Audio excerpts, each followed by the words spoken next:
Counting down the best James Bond pre-title sequences, in at number 21, it's Skyfall. It's an absolute massive improvement on Quantum of Solace and Casino Royale. Absolutely massive. Straight away, it's wanting to be a Bond film in many other ways. Yes. It's got so many of the tropes of an action sequence. It's got characters in it. It's got members of the public. It's got big crowds. It's got locations. It's got Bond theme. You know, Daniel Craig possibly enjoying moments when he gets to be James Bond, which is great. It is relevant to the wider plot, but it's an A to B thing. It's a chase that takes you through various places and reaches a conclusion, which hangs over you and makes you want to see what comes next. There's loads of good about this, some practical stunts, some ingenuity in terms of using, you know, the excavator, using the on the train. There's train stuff, there's motorbike stuff. I mean, when you think about what's come before it with Quantum of Solace and Casino Royale, it is, you know, streets ahead. It feels like classic Bond in that you hear him dropped in. I do like it. I think it builds nicely in that kind of classic Bond thing of moving from vehicle to vehicle and set, and there's the chase and the cutting to and from M. Again, at least she's not in the field, which is always a good thing. I think that some of the stunts are good. I feel like his suit is so tight that I kind of struggle to feel that he's not comfortable. And therefore it feels like... I think his appearance is a bit unusual, really, in terms he looks so... Great tight grey suit, grey tie, skinhead. He's shaved head, He needs to undo his buttons on his blazer. Yes. Quite an iconic look, isn't it? At least, you know, it's associated with this. Although he's got similar suits on when he's running through London, hasn't he?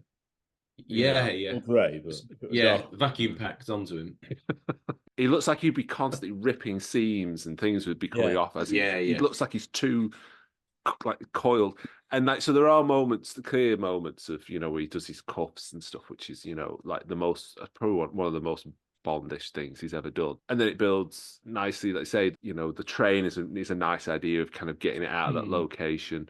Yeah, it's good. I remember when I saw it at the cinema, I was quite like, oh, this is where we're, you know, this is classic Bond. It's definitely my favourite of the Craigs. I think I prefer it to respect to Skyfall is actually going somewhere. So I do prefer it.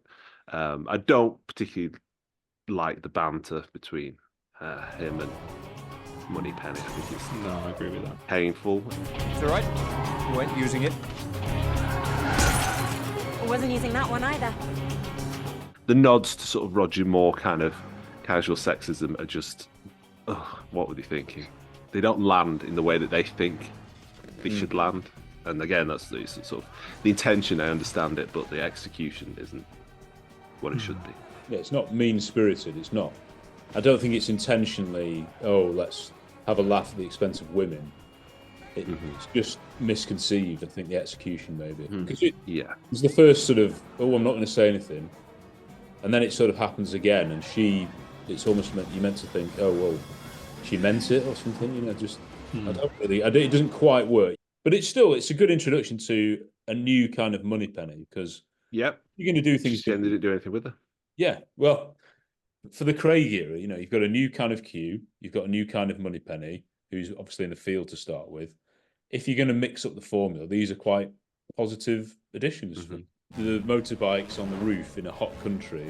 And it's great, but no time to die. Like, you know, we have done motorbike with his head. Is this material as well? I don't know. Yeah, well, that's what it's. I like both of those in terms of I want to see Bond doing stunts on a motorbike. Yeah, it does feel frenetic. You know they were there because they ruined Istanbul. Were annoyed, weren't they? That they ruined something. Yeah, so at least you know they were there. To be fair, it goes bizarre. So that's quite nice. Yeah, police get involved. Which is good. Quite world is not enough. You know, when they go through the Thames and they go through the restaurant. Yeah. The action probably isn't as spectacular and as well directed as Casino Royale, but they're quite memorable scenes nonetheless. Especially the digger thing is probably the most. Yes. It's very Bond new. Yeah. You might see it in a Fast and the Furious film, but you know it's pretty old-fashioned Bond, really. Yeah. When I went into that cinema and I saw that, I thought Bond is back. Yeah. And that feeling doesn't leave me to this day. There's some real bits in it that are absolute perfect Bond in terms of things only Bond would do. The Digger being the prime example, and the shot where he jumps onto the train and he jumps on the carriage and the carriage falls away because the Digger's pulling it is one of my favourite Daniel Craig era Bond shots. I love that.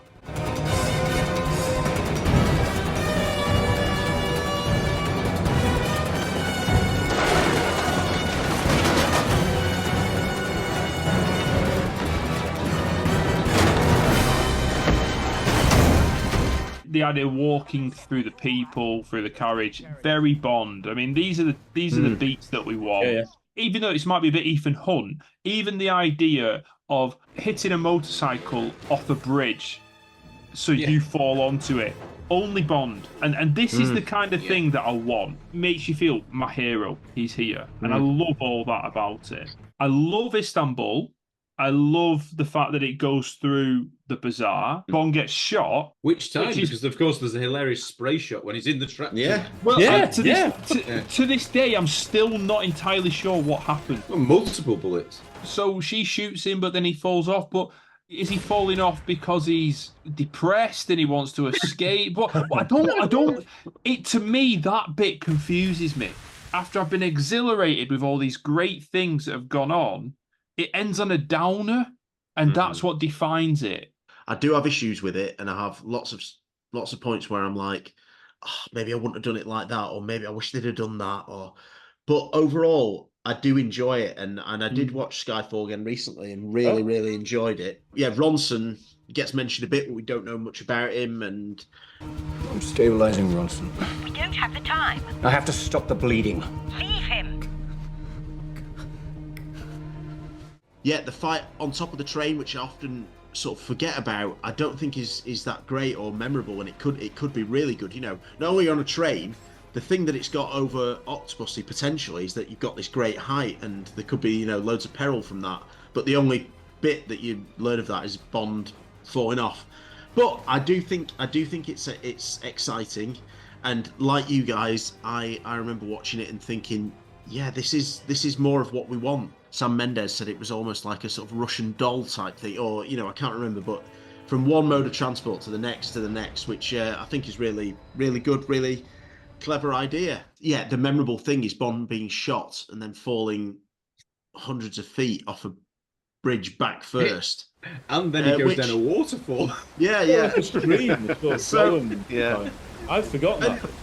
And then you can see like his nose floating. I'm always more willing to suspend disbelief Ooh, and everything a lot of the time. It's only when you get told that in other things, that in less popular films or other, like, well, that would never happen, this, that, the other. Well, you were willing to let that one go. But yeah, as I say, overall, I enjoy the pre-title sequence. You know, I enjoyed it at the time. I enjoy watching it now. It wouldn't be up there, but I think it's a pretty solid, decent, exciting pre-title sequence. You've got a good, 12, 13 minutes of solid action. Introduce Moneypenny. You've got M and Tanner. Yeah. The other end of the phone. Very Bond. Judi Dench in the call room really harks back to Tomorrow Never Dies pre-title sequence call room kind of thing as well. Yeah. That's great, that. Yeah, I like that. And obviously it sets it up that she's going to be quite a big character throughout the film and integral to the story. I do quite like the idea of you've got them on the train at the end, but you've also got the tension of Moneypenny shooting. Then you've got the tension of M telling him. Yeah. Really good setup for a scene, though. It's not clean. Repeat, I do not have a clean shot.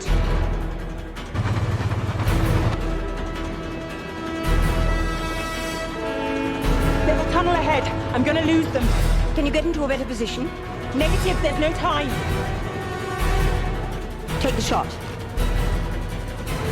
I said take the shot. I can't. I may hit Bond. Take the bloody shot. If this was what you were presented with in a new Bond film, I think you'd take it.